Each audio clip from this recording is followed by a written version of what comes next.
For the last 4 years, I've been behind the scenes, creating content for this channel. Hi, I'm Olesya. I'm a project manager at Forte Labs. Today, the project manager becomes the second brain case study. In this video, I'm going to show you how I used AI to analyze a year of journal entries, from handwritten notebooks to insights I couldn't see on my own. You'll see the exact process, the tools, and why I had to make this video to complete my transformation. By December 2025, I had 4 notebooks filled with my handwritten journal entries. A whole year of thoughts, patterns, struggles, raw material sitting on my shelf. But when it came time to do my annual review, I had no idea what was in them. I had all this data about my own life, but I couldn't extract the knowledge. This is exactly the problem we talk about in building a second brain community. You capture information, you organize it, but if you can't distill it into something useful, this is just digital clutter.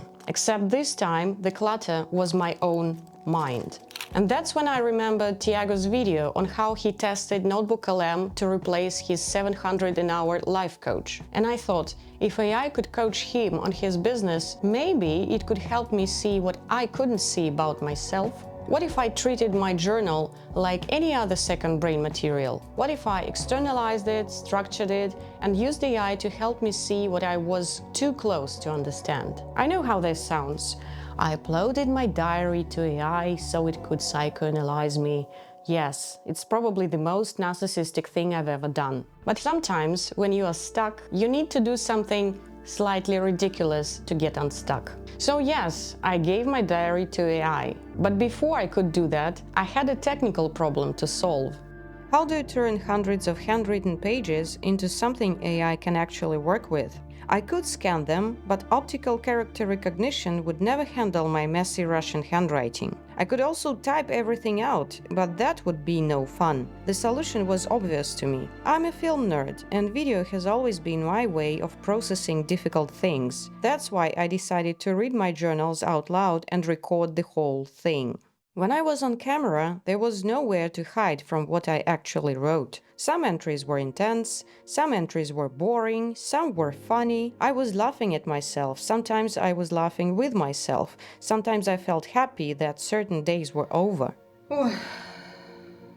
5 hours later, I had 5 hours of footage. I uploaded it to DaVinci Resolve, which I use for video editing, and it transcribed 3 gigabytes of video into 317 kilobytes of my inner life. And look, you don't have to use DaVinci Resolve, of course. There are simpler options. Google Docs has voice typing built in. If you are on Mac, I personally use Whisperflow, which is $15 a month and adapts to whatever I'm writing. If you're not sure what's best for your needs, I created a summary of all existing transcription tools together with my step-by-step process. You'll find the link in the description. But making my problems searchable did not solve them. I needed structure.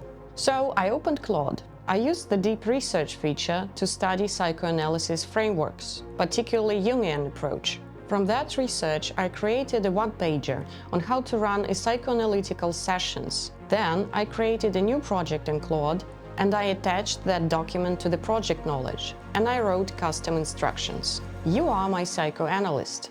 Step 1. Ask me to provide journal entries. Step 2. Ask about my goal for this session. Step 3. Analyze entries and identify recurring patterns. Step 4. Run a Q&A session, asking questions one at a time. Step 5. Create a chronological archive of main events. Step 6. Create a comprehensive analysis document. And then I started reading it. And that's when things got quite uncomfortable. You want to be visible, but you are afraid to show up. Your protection strategy is to create something and then devalue it yourself before the world can. And then it quoted my journal entries listing every time that happened, chronologically. All those scattered thoughts, all those repeating patterns, reduced down to one core insight I couldn't see on my own, probably for years. This is what distilling means to me. When I externalize my thinking and give it structure, I can see what I couldn't see on my own. I hide behind my work, I hide behind the screen, and this video is the opposite of that. That's what express means to me, being witnessed.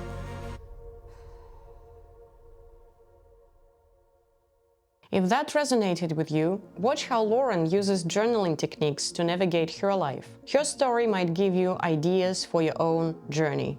Thanks for watching.